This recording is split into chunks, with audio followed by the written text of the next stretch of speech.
Behind the mask.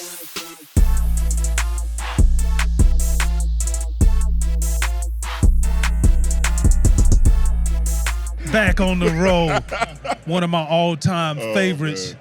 Not because his neck is the same size. His neck is Not bigger anymore. than mine. No. It's never been as big as Lavar Takeo. Arrington. Yeah. What's happening, my boy? Hello, my guys. How are y'all doing, man? Man, we outstanding, good? brother. Good. We glad you made time to stop by and chop it up with us. You know, I came in before, and I said it. I come back because we had a little bit of technical difficulty. Little hiccup. I came just for this. Facts. Here we go. I heard Toot say he's a guy. That's my guy. He's a guy of his word. So I came back. Yeah, so here we go. And So no here we go. stranger to the Behind the Mask podcast. We had Lavar on in the past, man, Yes. and we appreciate you coming back supporting. Love the show. What you got going on, bro? No, I do Fox Sports Radio. So did 2 Pros and a Cup of Joe every morning at 4 a.m. to 7 a.m.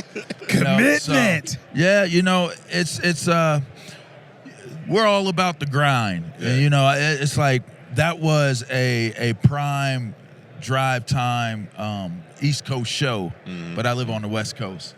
But no matter where it is, if that's my market and that gives me the opportunity to crack the mic and let my voice be heard, then I make the commitment to that, even if it means inconveniencing myself to get up at the times that I do.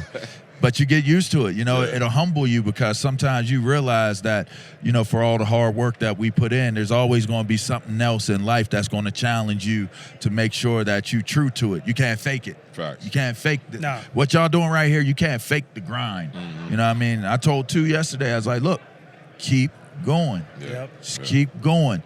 And that's the thing about it is that's when things happen is when you just keep going. Y'all do it at a high level, but when you do it at a high level, they just announced the Hall of Famers, right? If you can do it and you can do it at a high level for an extended amount of time, then you're looked at as the greatest. And that's no different than anything else that we do after we're done, playing the game of football. So I be grinding, man. I be grinding. You do, bro. Yeah. And I want to salute you because that commitment to excellence. Everybody ain't getting up at no 4. No, you're on from 4 to 7. You ain't getting up at 4 o'clock. Well, on the normal, I'm up at 1:30. When I'm in Cali, I get up at 1:30. I get myself together, get my prep work on, get on the road, get to the studio. I'll be in studio. And then I do a Saturday show, too. I do Up On Game with Plexico Burris and TJ Hushmanzada. So I do radio 6 days a week, and I have a podcast network that's in collaboration with iHeart and Fox Sports Radio. So it's always something. It's always something, you know what I mean? But I just keep going. You just got to keep going. Things happen when you keep going. Well, you kept going I want to congratulate you on that fabulous college career. Thank you. That you were rewarded with the hardware. Nice. Hall of Famer, bro. Congrats on that, I my appreciate that, man. I appreciate it.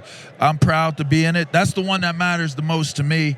I mean, we all have our different, ways of looking at things, but, one thing about me, football in the pros became such a business, and you start to lose the contact and the touch boys of what legacy represents outside of hoping that you can win, and it's like hoping that you can make a come up on your finances and stuff like that. It just became about business. So for me, colleges, it's been about business for the colleges, but it's always been about us being student athletes while we're there. So for me, Penn State, I got it on my arm. Penn State, I keep it on my head. Like, Penn State means everything to me. The community, the people that I've known, the continued relationship I have with the institution and that community, that's meant a lot to me. And to culminate that with a Hall of Fame career has been, pretty exciting. It's been a lot of opportunities that come from it too. I'll tell you that. So it's been good, man. It's been good. I appreciate the kind words on it. Hell, I'm trying to knock on the door to get up in that piece. Facts. Well, I got a good word now. I put your name down. Yeah, you got a ring put your name down up in there. Hello. And you had that white out against Auburn, didn't you? See, I knew you had to go there. I mean, didn't we play y'all the last 2 years? Yeah, We last did. couple years. We did. How y'all do? How'd that work How out y'all for do? you? You cheated, man. They cheated. You that one of first them? year, I'm telling you. You want them? Man, y'all cheated that Takeo, first. you want them? That ref made that bad call. Takeo. Did he or did he not make the bad call? That's I all don't I'm remember. saying. I just remember the W. Oh, look at this I don't remember. I don't remember any. Selective I memory. really don't remember one call from the game. And it dang sure didn't matter. It was this an past egregious season. call. This past game, I don't think any call would have helped y'all's cause if y'all would have gotten the call back. Well, we had our own set of problems going on the planes this past year. Okay, all right. Which we rectified, as you've seen already. All right. But, well, we shall see. We'll take the back seat. Do we play them again next year? I don't think y'all want to play us again, no. so I don't think we have y'all next year. No, we y'all, don't. Y'all want to still have a chance to, compete for a nice bowl game or the college playoff. Y'all want to have a chance. So, y'all learned y'all lesson. Don't y'all be messing with them nittany lines. I mean, y'all Ohio big cat. State up there.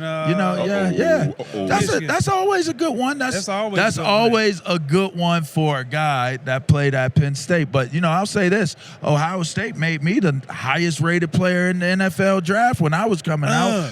Michigan made me the number 2 overall pick in the draft when I was coming out. So all I can say is that we getting there right now, but I don't see no fear in my eyes when I don't feel no shakes on me when I hear Michigan or Ohio State. You ain't said nothing that made me a stranger to that danger. You know what I mean?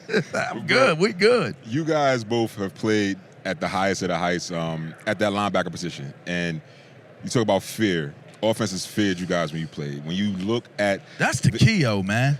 You as well, though, he bro. He looked like the demon off of Legend. You remember the red demon with the big old black horns and stuff? You're like this. Takeo just looked scary as hell in his uniform, man. But I just made people scared. Right. Like I did some stuff that would throw you off, but like I smile at you, stuff like that. You know what I mean? Like you probably did that too. Like the play about to start, I'd be standing over top of the dude, like, "Hey, look at me, look at me." This cat used to look at me. This cat used to start stomping his feet like the bull, like a bull. Yeah, I love it, man. Oh, that's when I knew that lead was coming. I was getting ready to destroy it. Yeah. I love the mental warfare of it all. Yeah. And talking about the whole fear factor, it's like, it's one thing when you try to convince somebody that you're a bad man. Yeah. But it's another thing when you talking it and you in it and you do it. Yeah, facts. It's like I used to look at dudes and be like, I'm about to knock your face off. And then I do it. Yeah. That's when it becomes real, because then it's like anything else. We grew up a certain type of way, right? It's like you walking down the hallway, somebody messing with somebody else, Don't bring that mess my way. Wait, me, don't bring that mess my way. Don't do it, please don't do it. They do it. Yeah. That's that moment of truth. Facts. Now, what happens after that will be the storyline that moves forward. Yeah. So if you, for me, I didn't want no smoke, but I'm going to give you all of it. You come my way. And then now we moving, and I don't have to deal with all of. So now in football, that first dude, I'm going to knock your face off. Knock your face off. Then he in the locker room like, man, Lavar knocked my face off. He's the biggest cheerleader you got. And start moving around. And it permeates all throughout the locker room. Then before you know it, they on the phone, they talking like, hey, man, that dude hit me. And he hit me in a way I ain't never been hit before. So now another locker room got it. Yeah. Now before you know it, now another locker room then got it. Then you come out on the football field, people look around, they look at you like, there he is right there. That's him right there. And they're not saying it because of what they think might happen. They're saying it off of what they know has happened. Facts. And what they feel could happen. And that's how you start to build that reputation. So who in the league today plays with that type of mentality? Who do you watch on film or do you see that has a similar mentality to a Lavar Arrington? Man, it's hard. It's hard to be that guy these days because I was highly fined back then. I was like the second highest fined dude at one point because I was just hitting too hard, which is crazy. It's crazy to think that they're fining me. I'm getting $15,000 checks because I hit the quarterback too hard. Legal play. I didn't lower my head. I didn't target him. He had the ball. I hit him. He went down. They fined me. But You'd be like, why? Unnecessary roughness. unnecessary I didn't roughness. do nothing. It's a rough game. They wanted us to pull up, but like y'all said, you start putting that hoof in the ground, man. Yeah. Like we coming, we charging. You know, Micah Parsons is one of the best. You know, he's from the Stick City. Right. You know what I mean? And you told me about Micah before he was even I drafted. tried to tell y'all, man. You did. I tried to You did. tell I y'all. remember you telling I said, me. he's different. Like, that's what I tell everybody. What is he? Da-da-da. What makes him? Well, oh, you're just hyping him because he's a Penn Stater. Nah, that boy different. Yeah. He's just different. He's cut different. You know, and he plays with that mentality, and he's laser sharp, ultra focused, super intensely competitive, and he wants to be recognized in the way that we played when we played the game. And I like the way he plays. I love Fred Warner's game. I'm a big fan of Fred Warner, I man. rocks with Fred too. I bang with him real tough. You know, there's a few more. I would be doing a disservice if I said there wasn't a few more dudes out there that, you know, our whole thing. You know how Floyd used to say, "You don't play boxing. You don't play that. You can't play fight. boxing. You can't play." And I say, I don't play football. I hunt. Right. I hunt. Like some of y'all out here playing. Mm-hmm. Don't play with me because I'm hunting you. There's some hunters that are still out here in the game. There's still a few of us out here, the last of the Mohicans. But I don't know them all by name. But I know I be seeing dudes, when I be watching the games, you'll see a few dudes that you be like, he's a dog.